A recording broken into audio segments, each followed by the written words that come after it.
Hello,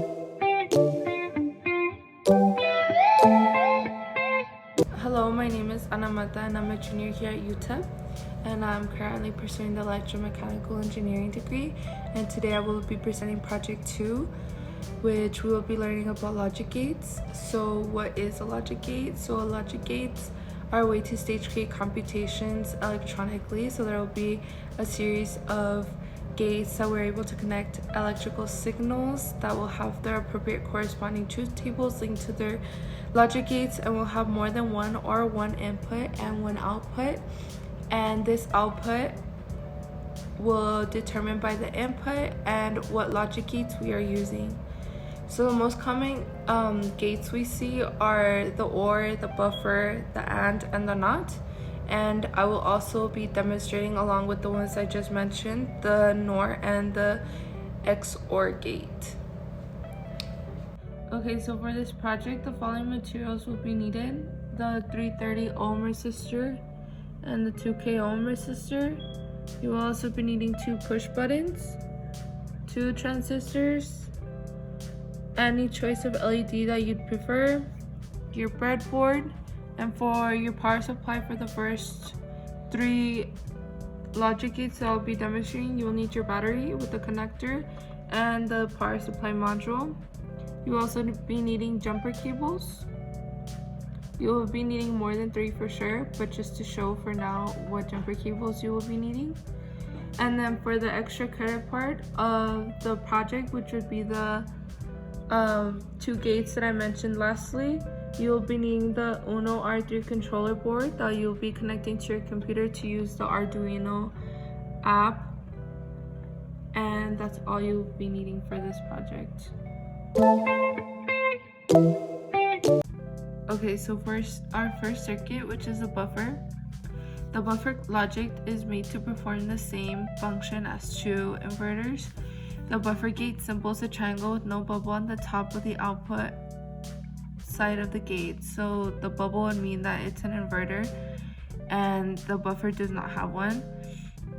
And the buffer gate is one of the most simple ones and straightforward. It's basically if you have a 0, you'll get a 0. If you have a 1, you'll get a 1.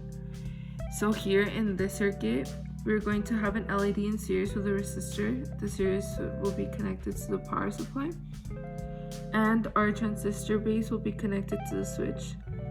2K ohm resistor will be connected to the power supply emitter, will be connected to the ground. Okay, so now I'm going to show you the current path of this circuit for the buffer. So here we have when it's off, you can see how the switch isn't being pushed down, so it's not connecting the current to the base and coming out of the emitter. So you can see how the current is stopping at the switch and then stopping at the collector.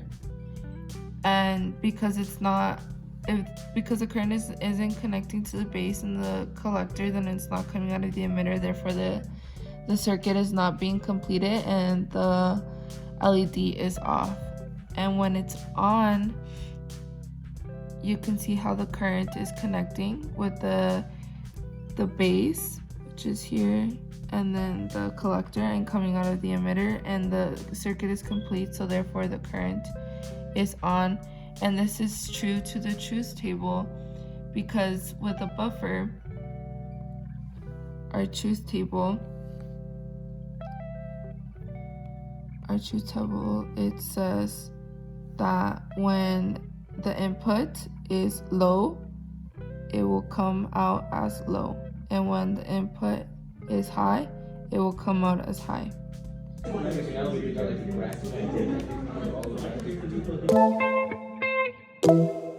Okay, so now I'm going to be showing you the NOT gate.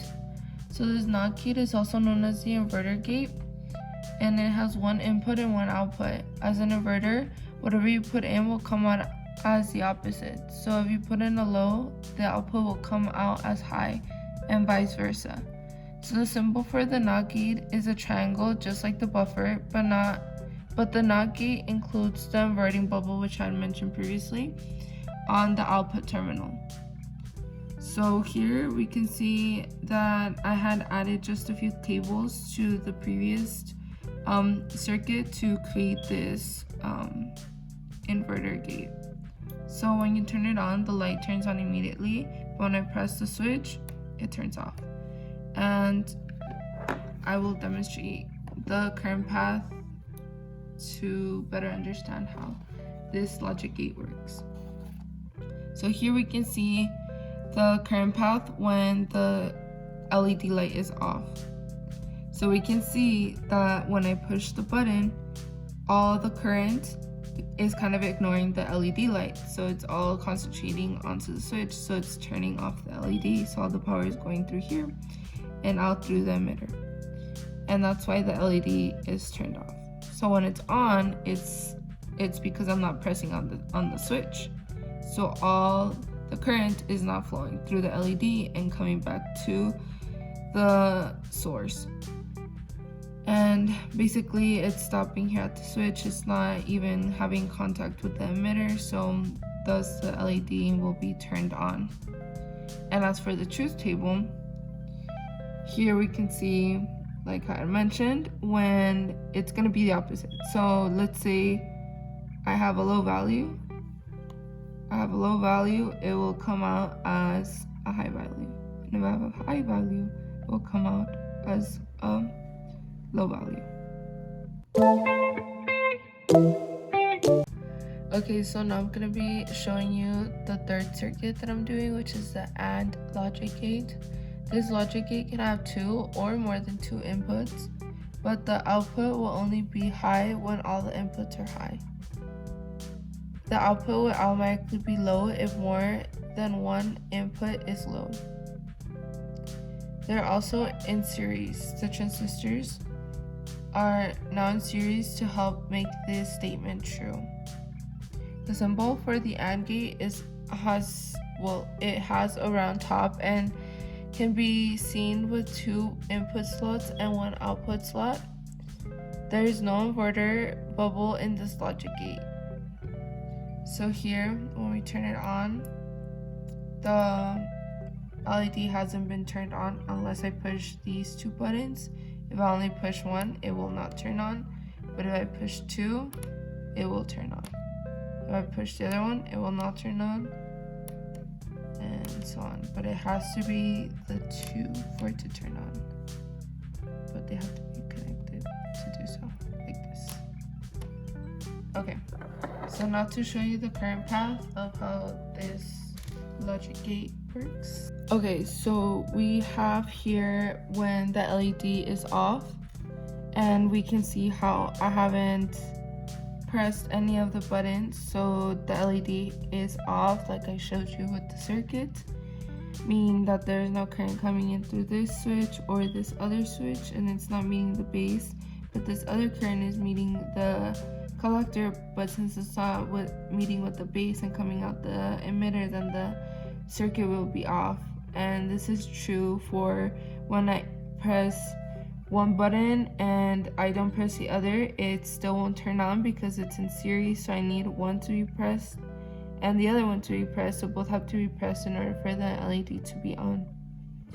And then for when it is on, you can see how the current, it's going through switch 1 and 2 and meeting with the first collector and the first base and coming out the first emitter, and then coming in with the second base and coming out the second emitter, which is completing the circuit.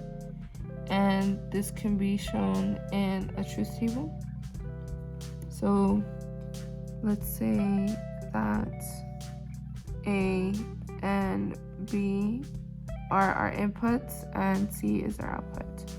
So let's say low value at A and low value at B, meaning I haven't pressed any of these buttons. So like I said, the LED will not be turned on, so the output will be low.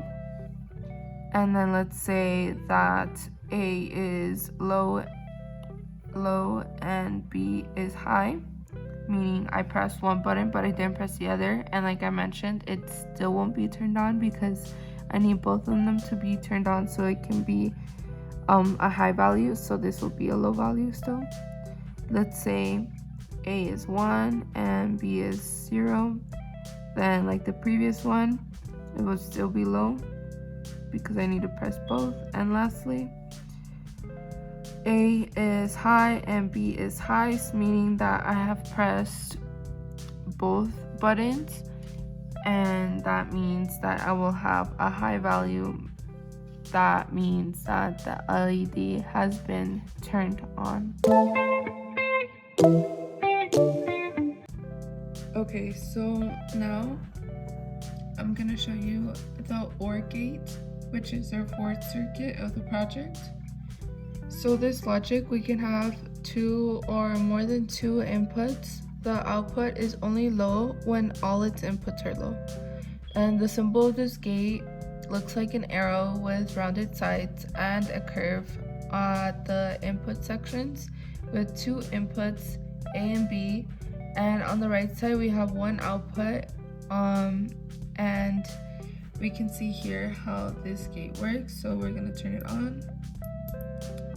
And we can see if I press one button, the LED will turn on. If I press the other button, the LED will turn off. And if I press both buttons, the LED will turn on as well. But if I press none of them, then it won't turn on. So now I'm gonna show you the way the current path works for this circuit. So here we can see when the LED is off, that means that I haven't pressed any of the switches, meaning that there is no current being connected to the base of either transistor, so the current is not being completed, therefore the LED will not be turned on.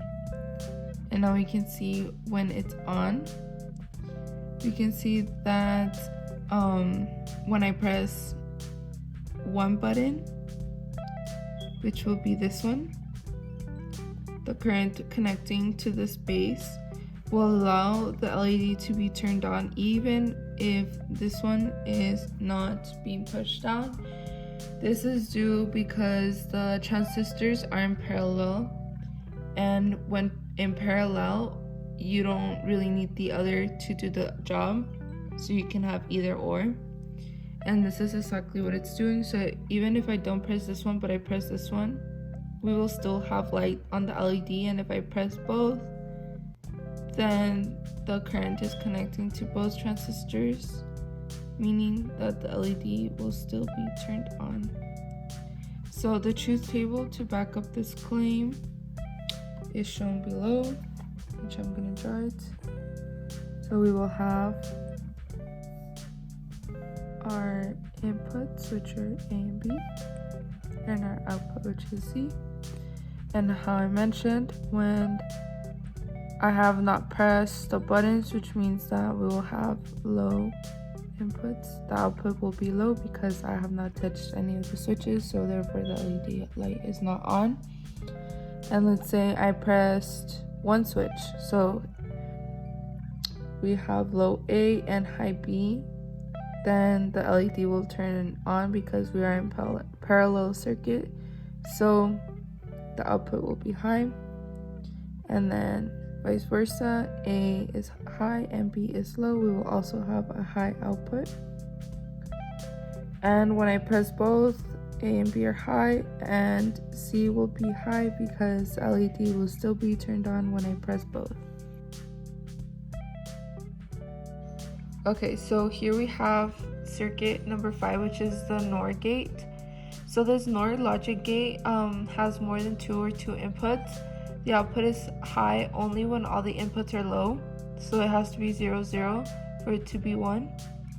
The NOR gate symbol is illustrated like an arrow with rounded smooth sides. It includes the inverting bubble at the top of the beginning of the output terminal. And the truth table states that both inputs should be at low for the input to come out as high, so it doesn't matter if one is high and one is low, it will still come out as low unless both of them are low. So this circuit has to be connected to the Arduino, but when I was connecting it to the Arduino, it wasn't reading it, so I can still explain it. And here in the Arduino, in the program that was written, we can see that the NOR gate is 1 and 1. So I have connected the cables as 1 and 1. So at 6, I believe. This is 7. 7 should be at 0, and then 6 should be at 1, and 5 should be at 1 for this to be the NOR gate. And that's how it's set up, but I'm not sure why it's not connecting and it's not working for any of them. But I double checked the circuit and I'm pretty sure the circuit is right. I don't think my computer is reading the code correctly, but that is the NOR gate. Just to add on to the circuit, if I were to press one button, just so I can explain more the truth table. If I were to press one button, the light will not turn on, but if I were to press both buttons, the light will still not turn on. And if I were to not press any buttons, then the light would be on, but because the program isn't running right, I'm not able to show that, but I just explained how it is. So that's the NOR gate. Okay, so here we have our XOR gate, which is also called exclusive OR. And this exclusive OR gate has more than 2 or 2 inputs. The output will be high only when one of the inputs is high and the other one is low. If both inputs are high, then the output will be low, and if both inputs are low, then the output will be low. The symbol for this gate is an arrow with rounded sides. It does not contain the inverting bubble, but it does have a curve where the inputs are located. Some applications from this gate are digital comparators, and the XOR gates are used in binary addition in computers.